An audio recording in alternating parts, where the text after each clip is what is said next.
unnecessary evil that we have in our society is that guns are a tool that law enforcement need to be able to utilize and not be resistant to utilize when it's time to utilize those. There is a time and a place to use them, because the evil that is occurring is so great, or the danger to others is so great, that this is the fastest way that we can stop it. And for the people who contend, well, just shoot them in the leg, we'll just shoot to wound them, they have no basis in the reality of number one, the capacity to do that, even at close distances, and number two, the effect that it has. San Diego 911 emergency. You need to come right away. There's a man with a gun and it's loaded. Receiving emergency signal from 4 charge 1141. We've got a white female down. We need paramedics code free. all available units. Roll code that way.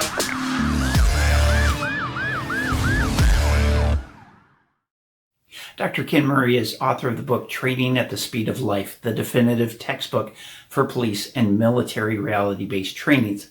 He's the original co-founder of the company Simunition, and he's been developing best practices for experiential training and safe creation of scenario-based training environments for over 3 decades, ensuring both physical and emotional safety in training. He's a master practitioner of neuro-linguistic programming and Ericksonian hypnosis. His books and training classes are available at his website, and he's available for custom classes, corporate consulting, and expert witness work. One of the awesome people at the ILETA conference this year who was gracious enough to sit down and have a chat with me was Doc Murray. He's always making me laugh, and he also has unique insights. He has a great way of breaking down complex subjects into easy to understand principles. Now, as a Robin Hood of public safety, taking wisdom from those that have it and bringing it to those that need it, here's our de-escalation conversation, and in it is Dr. Murray's wisdom. I know that you're really going to like hearing from him, so enjoy the show.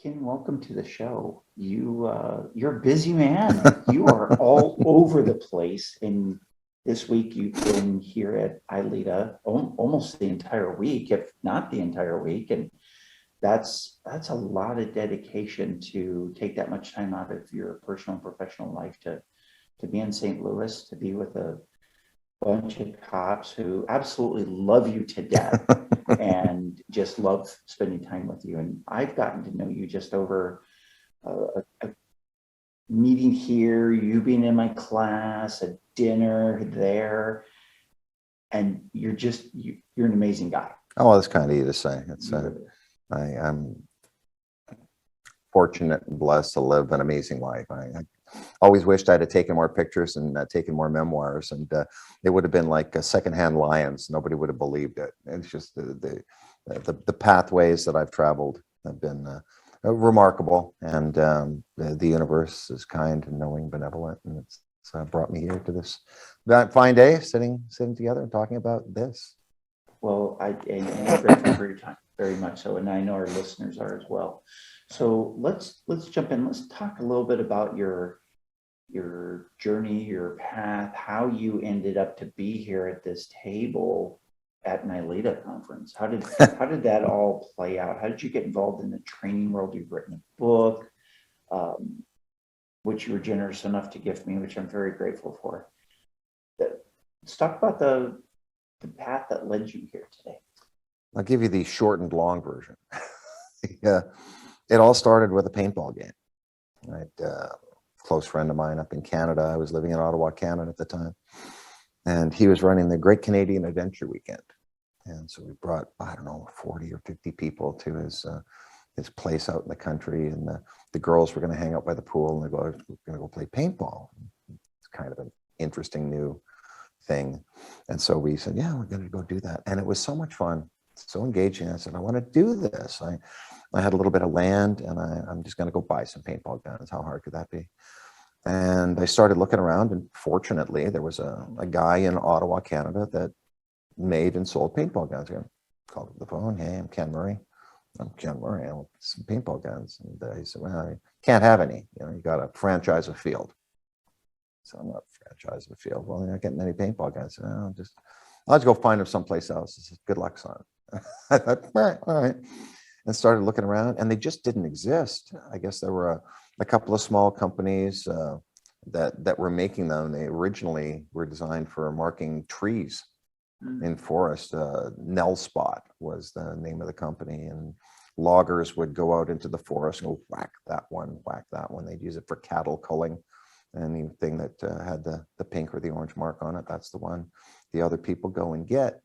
And I guess one logger shot another logger in the butt one day, and paintball was born. And there was an article written years ago called The Most Dangerous Game, where some folks thought, let's just do this. Let's have man hunting man. And so they were able to convince Roger Nelson to sell some guns into that space, and people just started doing it institutionally. The guy who ended up being my business partner tried to get these guns from Roger Nelson and ended up designing his own gun around them, franchising fields all across the country. And everybody just thought this was going to be a flash in the pan, little phenomenon. Who knew that it would grow into $1 billion industry over time? And so he and I eventually became quite close friends. And we thought, wouldn't it be interesting if we could utilize this for like real guns for police and military training?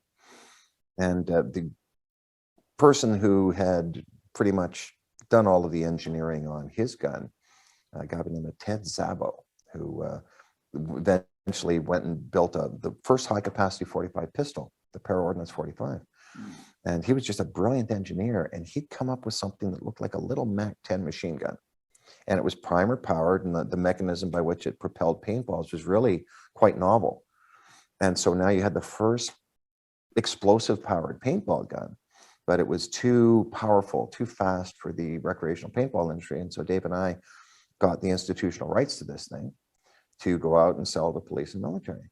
And we started traveling around, and I just happened to walk in the back door of Naval Special Warfare. I was just trying to find places for this. We were showing it off at a couple of shows. And there was this nondescript building that I got shepherded into by a guy from the 5th Counterintelligence Team from the Marine Corps.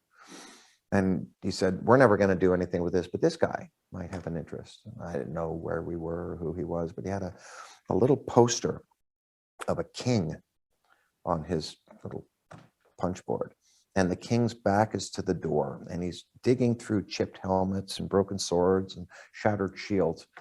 And there's a knight behind him, and there's a guy with a belt-fed machine gun behind him in a shiny suit. The knight says, sire, there's a weapon salesman here to see you. And the king says, tell him to get lost. Can't you see I'm getting ready for warfare? And underneath he'd written, never be too busy to see the next cool thing. He said, show me the next cool thing. What a perfect mindset for right somebody to have that you're going to talk to. Yeah.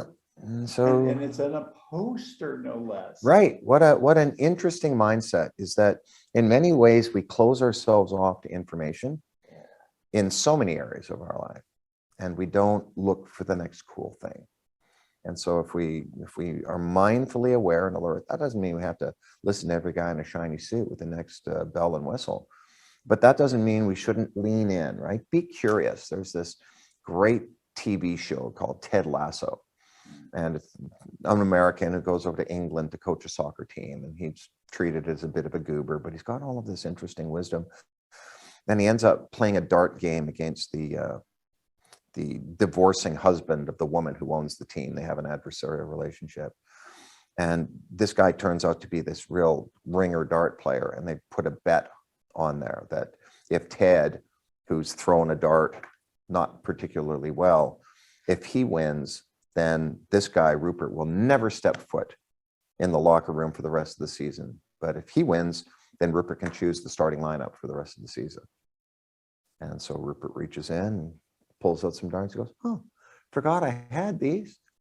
And Ted switches the dart from the right hand to the left. Bullseye. Goes, oh, I forgot I was left-handed. And the message of all of this when he finally crushes Rupert is people need to be curious. You know, oh, if you'd have been curious about me rather than lampooning me, you know, do you play much darts, Ted? Well, yeah, I did. Ever since I was a young lad down with the club with my dad, and he taught me a few things, and he talked about being curious. And so that's the way I've kind of approached life, is being curious, the entrepreneur mind. You know, when we start breaking into industries with disruptive technologies, we need to find curious people. If you think of the law of diffusion of innovation, the first 2.5% of any population are your innovators. Next 13.5% are your early adopters. Then you get into 16% of the early majority, then the late majority, and the last 16% who are your laggers. And you really need to find the early adopters before the laggers crush the life out of you. You know, the laggers, Simon Sinek says that the only reason laggers buy touch-tone phones, you can't buy rotary phones anymore. And so trying to find the innovative space, when we start trying to move this disruptive technology around, we actually got told in no uncertain terms, we'll never do this in police and the military. We're not going to shoot paintballs at each other. Number one, we're pointing guns at each other, and we don't do that. See these 4 safety rules? Thou shalt not point guns at people. And although the Zabo technology was kind of dragged out from under us, Zabo ended up getting greedy. And once we had a contract to develop something with our original technology, the Navy said that they wanted MP5s and M16s and SIG pistols. And we had to completely revamp the cartridge technology to do that. And we could have done that. We were able to get Dymaco, the manufacturer of the machine guns in Canada. They were going to be our platform partner, and SNC that made all of the ammunition for Canada out of SNC Industrial Technologies. They were going to be our ammo partner, and we were going to go out and proliferate these technologies all over the place. We got help from the Defense Programs Bureau, which is a government program that helped Canadian defense industries go forward. So we had all of this set up, and a year down the track, the Navy goes, where are we at? And some things to look at here. And so we called Zabo. Hey, where are we at? Yeah, haven't done anything on it yet. I wanted to see how well this would go. And so now that I have, new deal. I want $1 million in cash. I want 51% of any company that's going to set up. I want a 15-cent royalty on every round. Not going to happen. And so we went, it was a Thursday, Black Thursday. And so we had to pull back together and go, all of this energy has started moving things forward, and now we're stopped. We don't have the technology. And we were able to get one of the smartest guys in the ballistics and engineering business to figure out this telescoping cartridge technology. For any of you who've seen the FX marking cartridge, and the cartridge base back, it separates it. The front half of the back half sort of separate, and the projectile goes flying forward, and all of the energy from the back half gives impetus to the slide to move backwards and overcome the spring pressures and throw projectile forward about 400 feet per second. Brilliant design. And we were able to go forward with that. And so then we've got a technology and one customer, pretty big name customer, and they're going to start being the early adopters for this. But it was a real slog getting this into the mainstream police and military communities, because even large organizations, a sister organization to ILEADA is ILFE, the International Association of Law Enforcement Firearms Instructors. And there were people at the top of that who looked me in the eye and said, in no uncertain terms, you will never, ever teach at ILFE. And one of the guys there was the big commander of training at Smith & Wesson Academy. And he had a lot of power, and he was the president of ILFE at the time.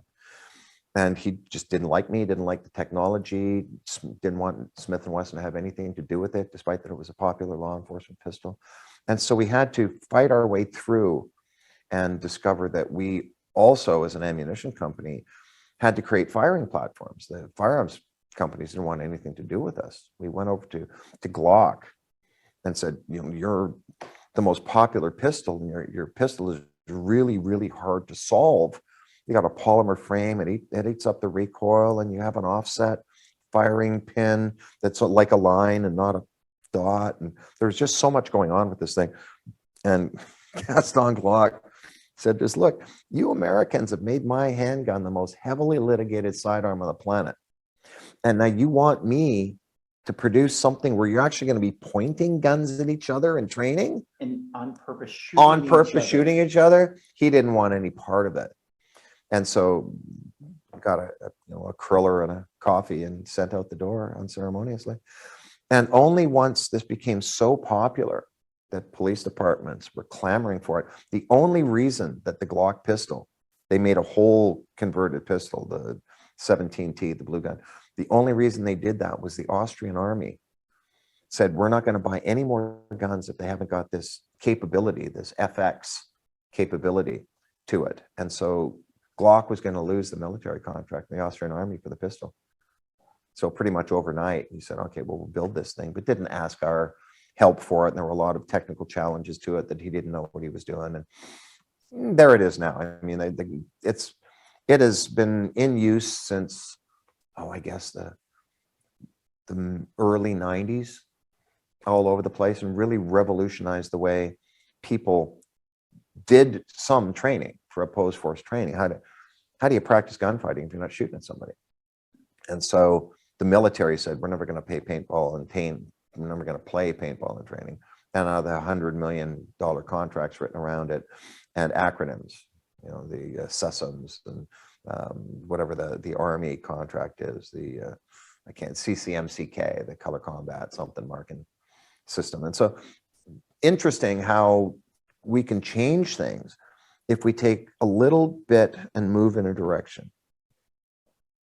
We've done that in business. We've done that organizationally with ILEADA, little bits over time. ILEADA used to be ASLET. Ed Nowicki, just bless his heart that he had the tenacity to build an organization that was as for and by the membership.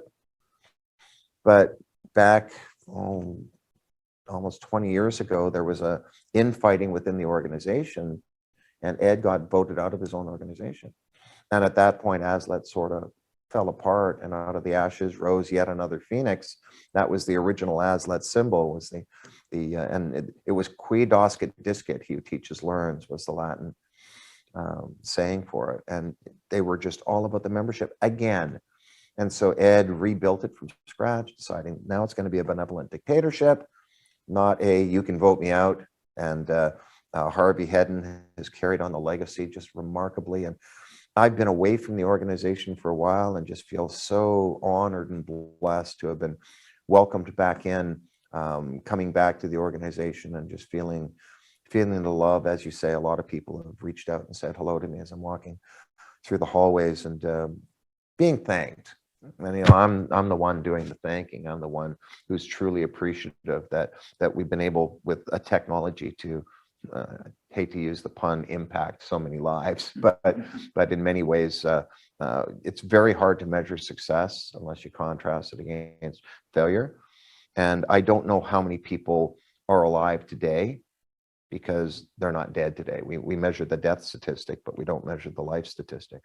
And so when we started seeing the effectiveness, Police Marksmen Association studied years ago the hit ratios of law enforcement activities, and most gunfights occur 10 feet or less, and we had a dismal hit ratio within 10 feet or less. We were having less than 15% hits. And if it hit you in the toe, that counts as a hit. So hitting anywhere, right? And so through opposed force training and being able to really rehearse gunfighting, we were creating some pre-combat veterans, and we're able to get people engaging better, more deliberately, more accurately, and more confidently. And so there's just a fascinating thing. And from that, we realized, okay, so here's this technology, but there was missing the training piece to all of this. How do we use these things? Because a lot of people were just essentially playing paintball with it, and it turned into a competitive mindset. Bang, bang, got you. Bang, bang, got you back, right? Still happens today, by the way. I'm not quite pleased about that. There's a lot of people that are enthusiastic amateurs when it comes to the opposed force training space. No matter which technology you use, some people still use paintball. Some people in the video simulator space are still setting people up for failure. There's a number of scenarios out there that are what I call gotcha game scenarios, where something goes boo, and they go, I got to respond to it or not. In fact, they used to call them shoot, no shoot simulators. So you just basically stand there waiting for the jack to jump and then respond. And then what? The scenario ends, the whistle blows, somebody tells you good cop, bad cop, donut, no donut, and then send you on your way because there was some perception that the training had occurred. And so looking at all of the different technologies, I evolved to the place where I was interested in sharpening the belief system, the underlying, the organizing belief system. It's sort of like the computer model of hardware, software, and operating system. We had the hardware with the technologies that we had. The software was the training methodologies by which you put these things through, but we were really looking at the human factors. What are we doing to people in training? Are we programming them for success, or are we doing them to failure? Because we are, in many ways, and I fell victim to this as well in the early days, I was uninformed. There was no book I could read. There was no force science I could go to. There's no class I could take. All we do is go to these charismatic trainers that would jump out of hidey holes, shoot you, say, look, always look up, look for hidey holes. Bad guy can always get you. Yeah, okay, but where's the win for me? Yeah. And so I started a success-based training model that really honors, we pretty much call it the temple of awesome. Where, if you give me the gift of your vulnerability, I will galvanize you into something that is absolutely undefeatable. But where are we going to get the trust? You see a lot of people that will immerse themselves in a scenario, but they're always looking around. They're always looking for the ninjas. Where's the trunk monkey? Where's the ninja? And so we actually have t-shirts. It's got like the slash through it, no trunk monkey, no ninja. And I've seen counter t-shirts to that. I saw this one t-shirt that said, learning does not occur until after repetitive demoralizing failures. Well, there's a training ethos for you. And I'll give you that training can occur, but trained to what? We are by nature a risk-seeking profession. We come onto the planet as risk-averse beings. And so if we're going to be putting people into a risk-seeking profession, do we not owe them every tool, technology, and methodology to galvanize them into something undefeatable? Because if we're not doing that, if we're not training to that ethos and that standard, then we're preparing them for failure. And the unconscious mind that stores experience does not care about you. It doesn't care about good behavior or bad behavior. All it does is store behavior for future playback. And if that behavior is a failure, that's the one you can go to. And so a lot of people, when they've been training scarred in scenario-based training, they're going to slow down. They're going to turn left instead of turning right towards the sound of the guns. Maybe they don't show up. We see a lot of horrific things that happen where a lot of people show up to an active threat situation, but who's moving toward the sound of the guns? Despite all of the training that's happened in that space since Columbine, there's still been many, many instances.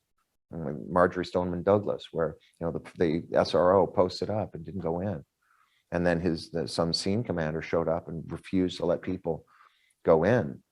So many instances of that. Uvalde is still, it's still a black eye on American law enforcement. And but what do we learn from these things? Because if we haven't learned from Columbine, and we haven't learned all of the things that we need to do, and this is painting with a broad brush, and I dare not do that. There's a lot of really good officers that will respond. Right here in St. Louis, for instance, in October, there was a situation with an active threat, and officers were on the scene in 8 minutes, and they neutralized the threat. It was a blessing that this particular actor had a lot of malfunctions with his gun. He brought a lot of ammunition with him, and he had an intention to do a lot more carnage, but the officers got on the scene and moved to the sound of guns and stopped the guy. That's what it is, right? The most offensive team on a football field is defense, because they have one job: get the football. That's it. Get the football. Stop the advance. And so there's this ethos and mindset that we need to be able to prepare people for that. But how do we prepare them? How do we prepare them? How do we take the time and move them in a direction? I had this one officer years ago where at the end of one of my 5-day schools, we run classes on how to run safe and effective scenario-based training.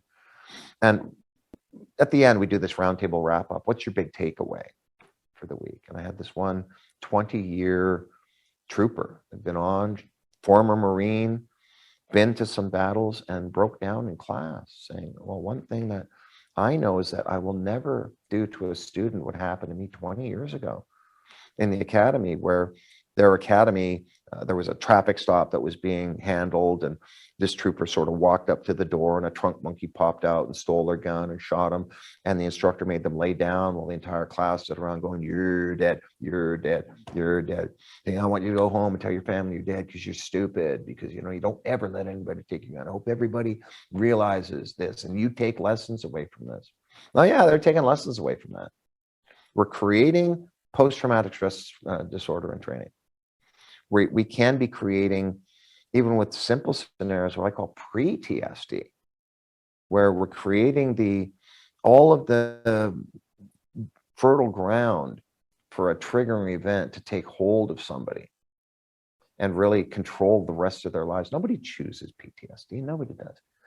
But triggering events with someone who has it can throw them into a full panic. The dumpster being emptied at 4 o'clock in the morning by the sanitation people sounds like an incoming mortar. And people who've been in theater can find themselves shaking under their beds, looking for a battle rifle and a vest, and come up with slippers. That behavior that they're demonstrating is a really powerful, useful, life-saving behavior. It's just no longer contextual. And so if we can really get hold of the fertile ground of people's minds, or during training, make sure that we're not destroying somebody or sending them down a pathway towards stacked, layered trauma. And when we were in one of the roundtable discussions this week, one of the speakers was talking about stacked trauma, and over her career, she's got about 180 stacked traumas, right? As a police officer, in certain amounts of time, a lot of human beings will have one or two of these things. And so it gets in there. I think I can't remember the name of the author, but the name, The Body Keeps the Score. Great understanding of how we stack trauma.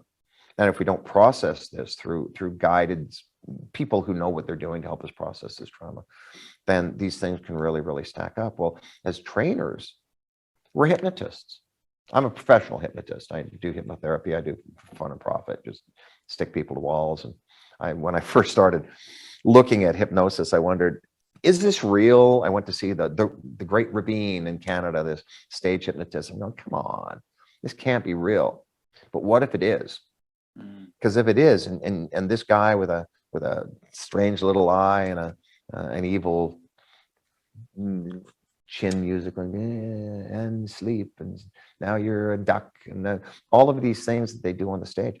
If a stranger can do that to you with a few little words and have you absolutely believe that pen weighs 500 pounds and you can't lift it up off the desk, the things to have success in hypnosis, you need prestige, meaning that you believe that there's a power disparity between you and me. You come to me and it says hypnotist on the door, and look, it's card that says hypnotist. And people have said, Ken's a hypnotist. So I have prestige, and then you need to be able to bypass the critical factor.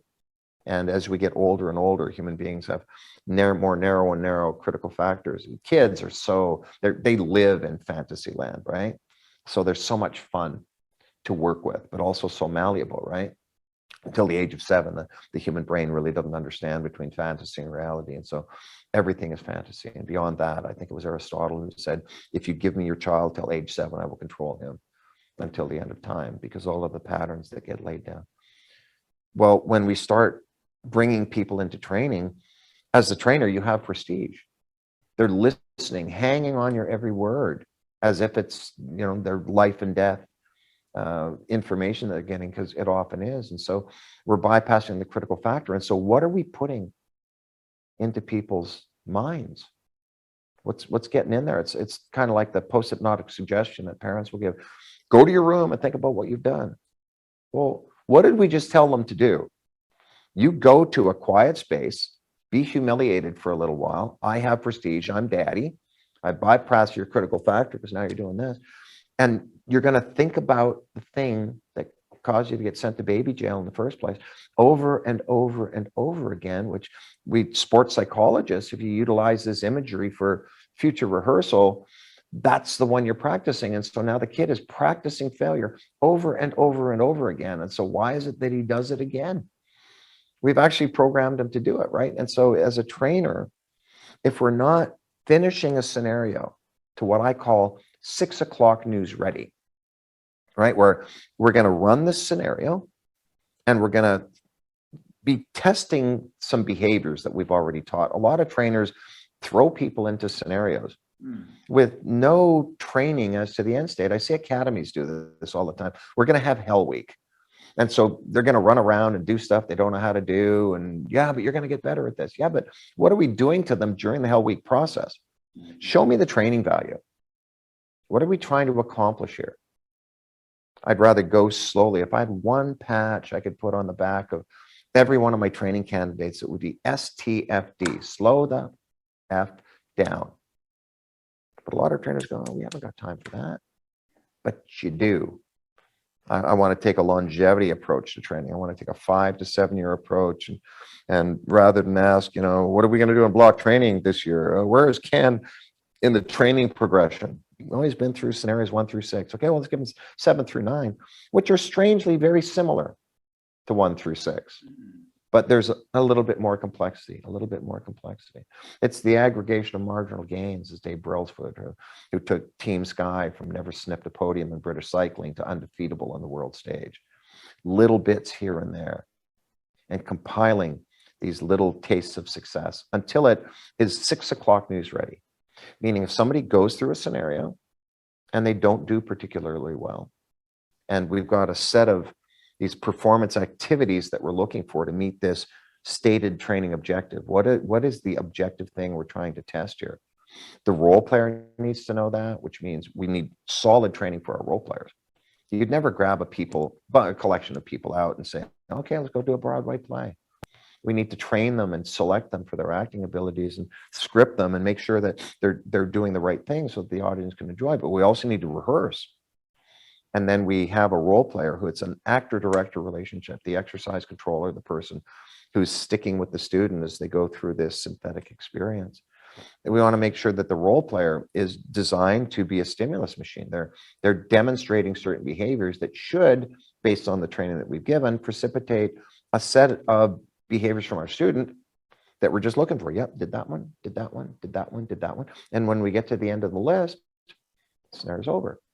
If at the end of what would seem to be the progression of the scenario, we find that they haven't got one, then we can go back doing a dynamic walkthrough and Socratic talk through to find out, okay, so what was the call? What did you see? Where did you stand? What did you have? What happened next? And then what? And so there's progression here. And if there's something where they're standing in the middle of the open rather than going to cover, or they're hesitant in shooting when it's a deliberate lethal force encounter, then rather than humiliate them or have the role player punish them with paintballs, they just go, okay, so let's walk that through now.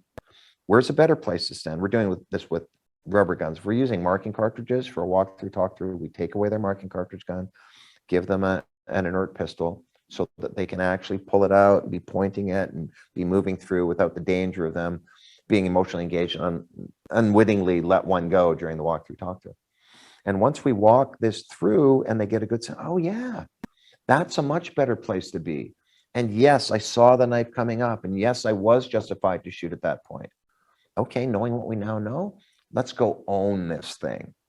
A lot of trainers at this point go, okay, well, we're going to give you another scenario, but they give them a whole different scenario, thinking, well, they already know this one. Right. Well, they know it, but they don't own it. Let's go own this one. And at the end of that, yeah, high five. A lot of praise for all of these things. This is animal training. You know, you get a seal, you know, the seal's going to go do something. They blow a whistle and give him a hand signal, comes back, does the thing, gets a fish. Does this, gets a hand signal, gets a fish, gets a fish, gets a fish. Every now and then he gets a big bucket of fish, right? It's payoffs, right? It's what they, in animal terminology, we call it a pay. They get paid. Isn't it interesting that we treat animals at SeaWorld better than we do humans in a training situation? you would never punish a seal or a dolphin if they didn't jump out of the water and touch the ball. Yep. Yet we do that with our humans in training situations. Interesting, isn't it? The things that we're doing to our humans would ruin a perfectly good dog, Yes. right? I was working with a Canadian organization, and they had this closed mental health institution that we had to use. And they were kind enough to loan it to us for our practical exercise days. And I'm walking down the halls looking for sites. And I see this one room is called Behavior Shaping Room 1, Behavior Shaping Room 2, Behavior Shaping Room 3. I go, that's interesting. What's that? I said, come on, see. So they brought a new dog in, and in Behavior Shaping Room 1, they had 2 kennels. They'd bring the dog in, and he'd go, kennel, kennel, dog, kennel, and then they'd grab it by the collar and take him in, kennel, stay, good boy, give him a treat. Work, work, drag him out, good boy, kennel, and then eventually after a half hour, kennel, in the kennel, work, working out, kennel, out, kennel, in, work, out. That's it, in, out, that's it, that's behavior. And then we can stack on top of that. A lot of trainers just think because of the block training or the silo training, we've only got this amount of time on these 3 days to pack all of this stuff in. Therefore, we got to put a bunch in there. You don't get strong in the gym. You get strong in the rest and nutrition systems between the gym sessions. And so we need to know when your body is full, right? We need to know when we've maxed it out.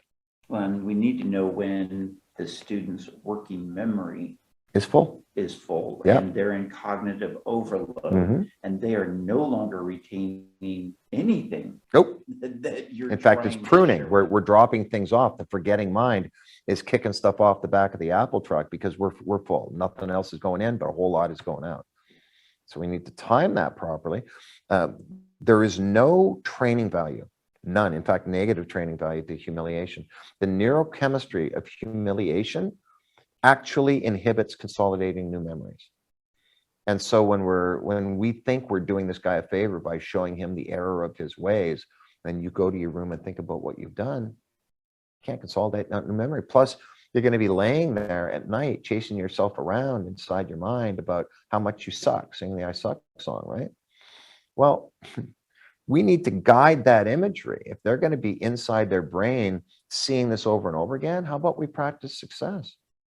Go to your room and think about some optimization strategies and imagine doing that. And there's ways to do that. We got various different types of dissociation. It's as if, you're either in the movie, or you're in the theater watching the movie, or you're in the projection room looking at the guy watching the movie. And so there's different levels of dissociation. And if you're going to be using imagery, even self-imagery, which is very, very powerful and very useful methodology if we use it right. If you're going to be doing that for corrective behaviors, first thing you need is a good coach. Bring one in. Hey, it's your hallucination. You can put anybody that you want in there. Tony Robbins in there, boom, there he is. Oh, look, there, hey, banana hands, right? We're in that shallow hell, right? Oh, what do you want, banana hands? It's just, I love this, is that you can bring your own coach into the room with you. A lot of people have very, very sophisticated critics. And the critic is useful also. I just don't want the critic to have direct access to my experiential mind. Yeah. And so I'll build in a buffer, and the critic gets to speak to the coach outside of consciousness, and the coach gets to coach me. And then as I'm performing, I'll do something, and then the coach will go, hey, critic, what do you think? I still want to do this and this and this. I go, okay, back to you. And that's just hey, we need to do this and we need to work on this. How are we doing, critic? Yeah, that's a good one. Great. Okay. And then we allow ourselves to watch ourselves performing this flawlessly. And then we go zip ourselves into the meat suit. Now I want you to step in to the body that knows how to do it so well and have a couple of nice slow runs. We can slow it down and coming around the corner and taking the noticing and communicating. We can build that in, and then we can start getting faster.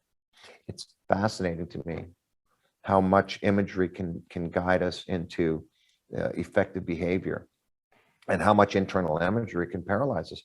PTSD, and this is probably going to be a controversial thing, but I'll stand by it.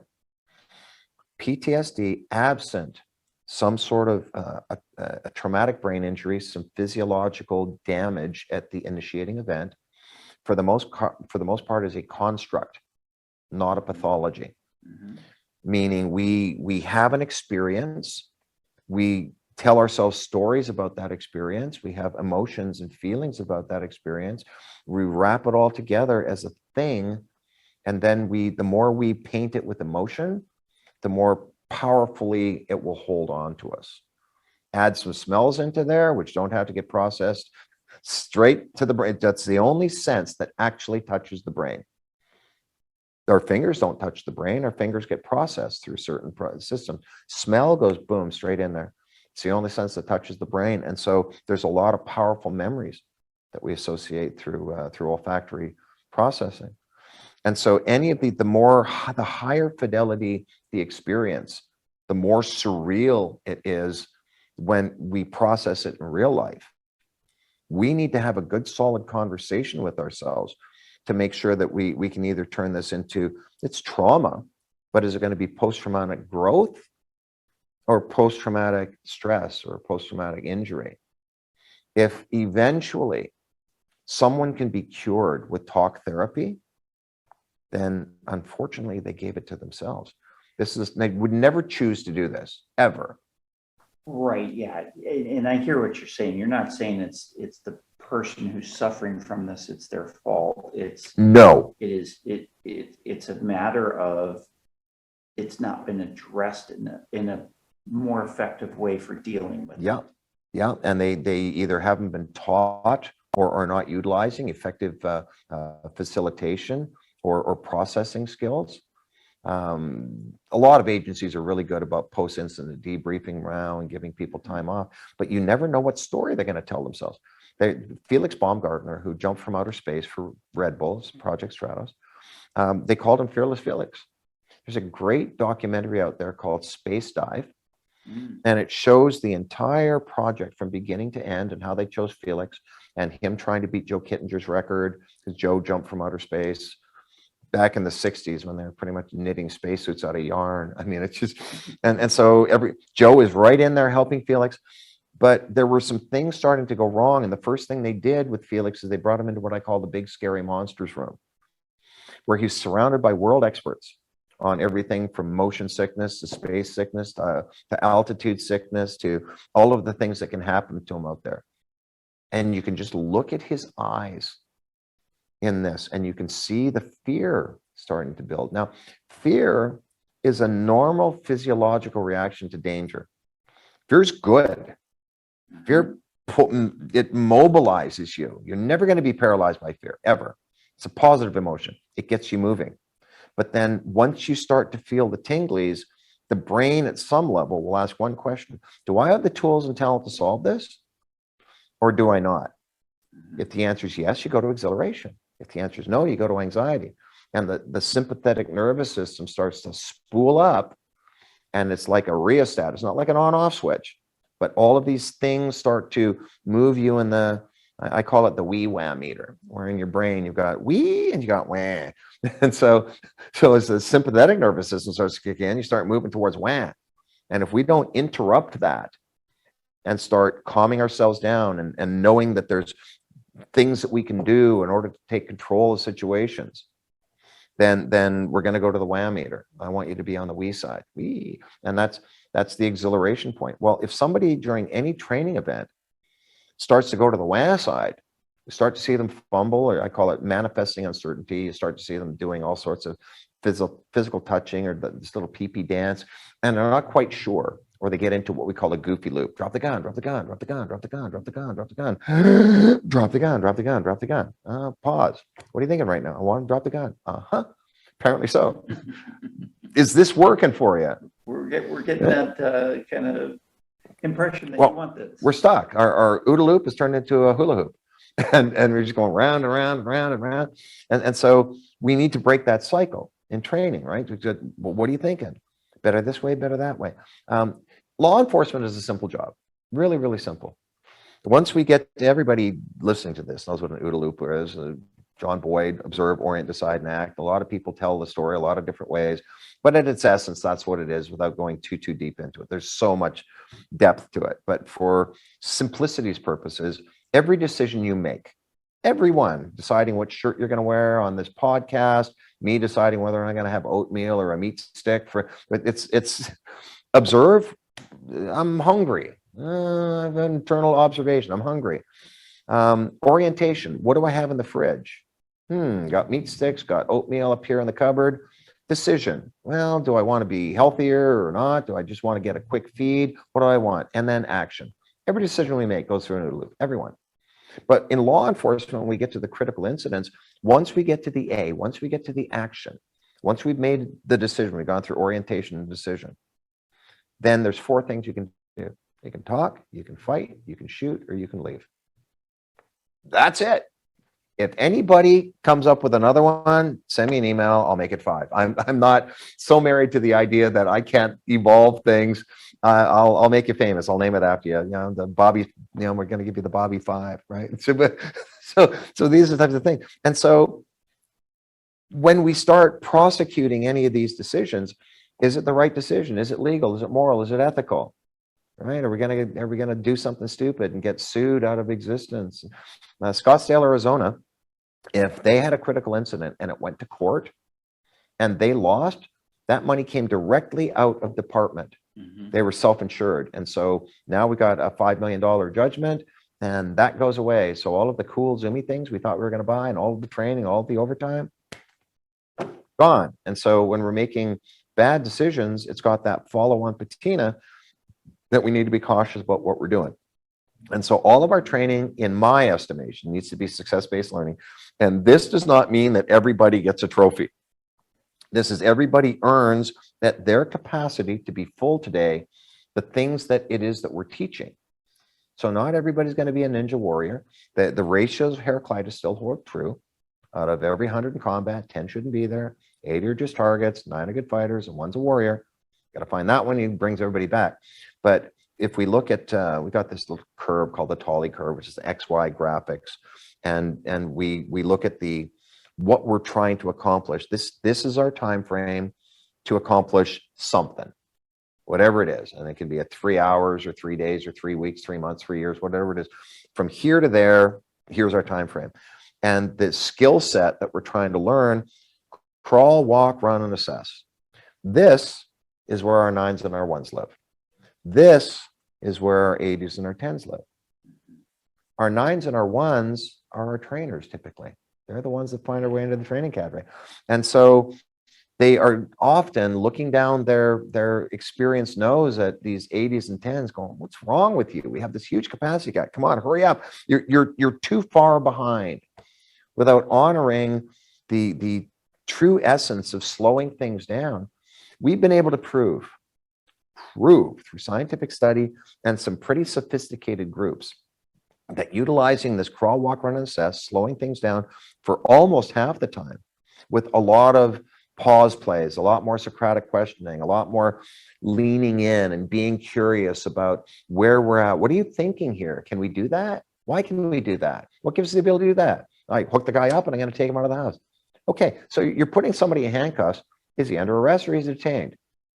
Well, he's detained. I'm going to take him for mental counseling. Okay, what gives you the right to do that? What law allows you to walk into a man's house, snatch him out just because he's not taking his meds, and take him off to mental health? What law? Well, it's we don't have one. No, so what are you doing? Kidnapping a guy? Can we do that? Can we do that? Yeah, but he needs help. Sure he does.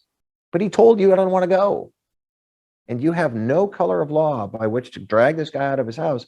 So now where are we at? Guess we got a noise complaint. Okay. Knowing what we now know, let's go own this. Hey, sir, you're banging around in here and need some help? No, I don't feel good. Okay, well, can I help you? No, I just want to stay here by myself. All right, well, neighbors called. They're concerned about you. Here's my card. Call 911 if you need some help. We're here to help you. We'll get you all the help that you need.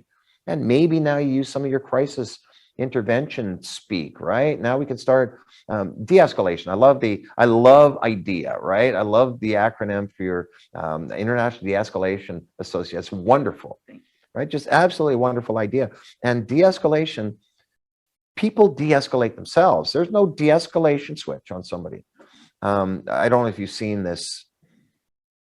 I will call it idiotic. 8 can't wait. Have you seen that? The 8 can't wait stuff? Are you aware of that? It sounds familiar, but I'm drawing a blank right now, so tell us more. It is a list of things that organizations are now being told they must or cannot do. We need to absolutely abandon and abolish any sort of neck restraint. We have there's 8 things that they're saying that you absolutely can and must do. You must de-escalate. You have to exhaust every single option prior to the utilization of deadly force. To what end? You know, Oliver Wendell Holmes said that you cannot, a man cannot be expected to have detached reflection in the presence of an uplifted knife. So if somebody's coming at you they're trying to stab you with a knife, I don't have the time to de-escalate that. Number one, you can't de-escalate it, right? For de-escalation, you have to have containment and control before you can begin communicating. And you have no containment, you have no control, and there's no de-escalation switch on somebody. And so how can we use crisis intervention communication with somebody when there's no communication going on? You're yelling at the dog through the mail slot. We can get time, distance, cover, and confidence, right? Any offender, anybody on the other side of the line, whether they're in mental crisis or whether they're just a flat-out criminal, Tony Blauer talks about this. The bad guy decides what is going to happen, when it's going to happen, where it's going to happen, for how long it's going to happen, and the intensity at which it's going to happen. We can't control any of that, but we do have power over time, distance, cover, and our confidence in dealing with something. And so we can back up, we can get on the radio, we can bring out the resources. But if somebody intent on murdering us is trying to prosecute that agenda, we do not have the luxury of time to have a reflective discussion. And the only thing that we can do, and the right thing to do in situations like that, is to shoot that person until they stop. We don't have a Star Trek phaser that's going to make them twinkle and fall down. When that happens, I'd be happy to switch out my pistol for my taser, because you can also melt people when necessary, right? Set it for kill, and the guy goes twinkles and he disappears. Usually somebody in a red shirt, but in Star Trek, so old reference. But for right now, that is a necessary evil that we have in our society, is that guns are a tool that law enforcement need to be able to utilize and not be resistant to utilize when it's time to utilize those. There is a time and a place to use them, because the evil that is occurring is so great, or the danger to others is so great, that this is the fastest way that we can stop it. And for the people who contend, well, just shoot them in the leg, we'll just shoot to wound them, they have no basis in the reality of number one, the capacity to do that, even at close distances, and number two, the effect that it has. You shoot somebody with a bullet, they will be one of 3 things: dead, dying, or damaged. That's it. We don't get to choose how they respond to that.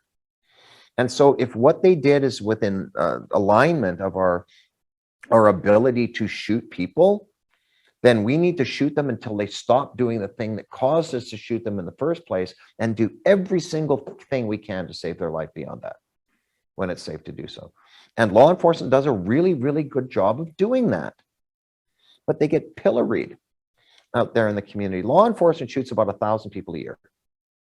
All of the stuff, there's a perception that it's way more than that, and there's a perception that communities are disproportionately targeted. And when you actually look at the true stats and data on that, that couldn't be further from the truth. And of the 1,000 that are shot and killed, 95% of them are just absolutely, yeah, that he was doing this thing, he's fixing to kill a baby, and we shot him to stop him from doing that. Now the baby's okay. 95%. And the 5%, 3% are questionable, 2% absolutely criminal activity that should be prosecuted. Those officers need to be held accountable. Get off my team. Law enforcement wants them out also. You know, we want to do our level best to not put people like that in society, such they're painting conventional law enforcement with that brush. We don't want them there either. But there's this huge perception that it's just open season with people getting shot all over the place. But you know, if the agenda-driven media want to pop these things over and over and over and over and over again and have thousands of people marching in the streets, we want justice now. We want justice now? That's not the way justice works. Justice is a process, not a crowdsource, right? So yes, we want justice also, but justice, not vengeance, right? Law enforcement, for the most part, for the years I've been doing this, is not a vengeful profession. They're out there doing the best that they can in increasingly difficult conditions, being beaten up by people that truly don't understand what the job is all about. And that needs to stop. And so when we start training for these things, the first thing I want to ask my community is, what do you want us to do? What do you want us to do? Because we'll do that. You tell us what to do and we'll do that. Right now, you can get a permission slip to break federal law. You can, marijuana is still a federally controlled narcotic, but you can get a permission slip, you can get a license, you can get a card that allows you to break federal law. And so if you're found with this federally prohibited substance, illegal substance, and you go, I got a card, it can't stop me, and go, yeah, you're right, off you go.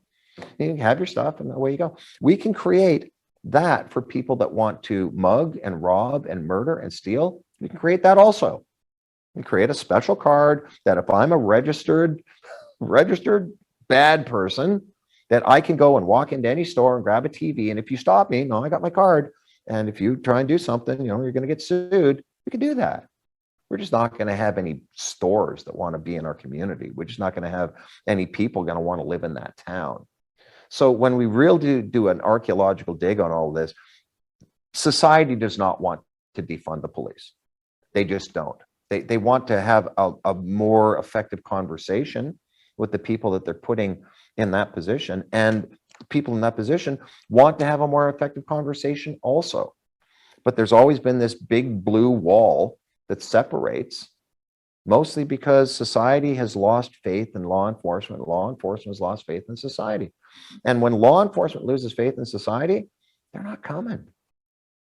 They're not showing up anymore. Most agencies across America are shorthanded, and they're trying to buy their way out of it. We're going to give you a lot more money to come and work for our agency, but that's not creating people who show up because they've got an ethos. They don't have a, I do this because I believe in doing this job. No, they're showing up for the paycheck. Well, it becomes the worst form of motivation, which is extrinsic motivation instead of intrinsic, which is your ethos comment.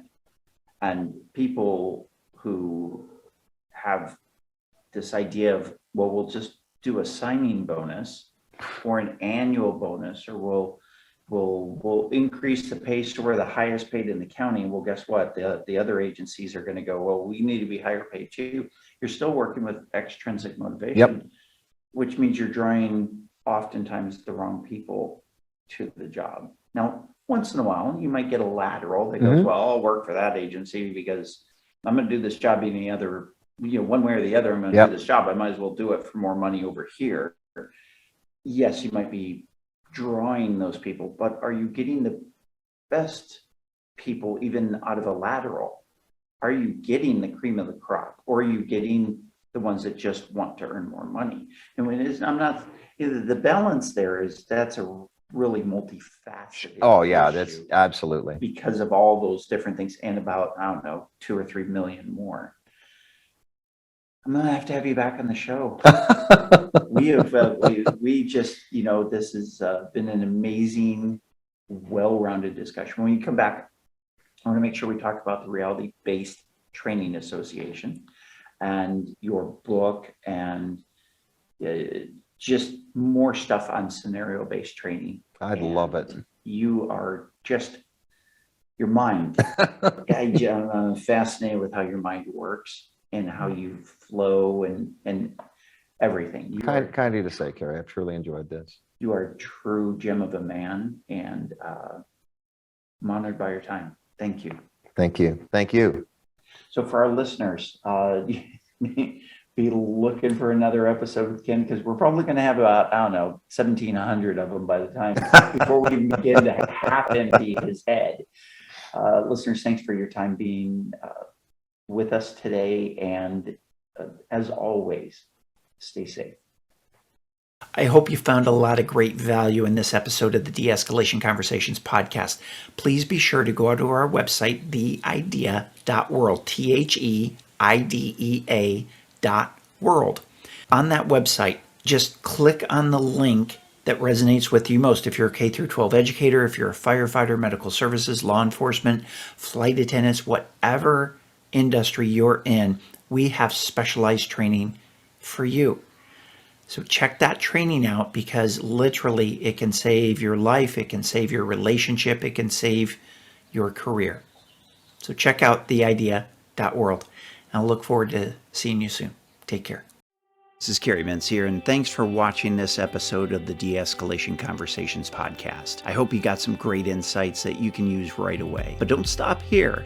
Click that video link above and keep the momentum going with another powerful episode. And hey, if you haven't already, please hit that like button and the subscribe bell so you never miss an episode. New strategies, new stories, and new ways to connect coming your way every week. See you in the next episode.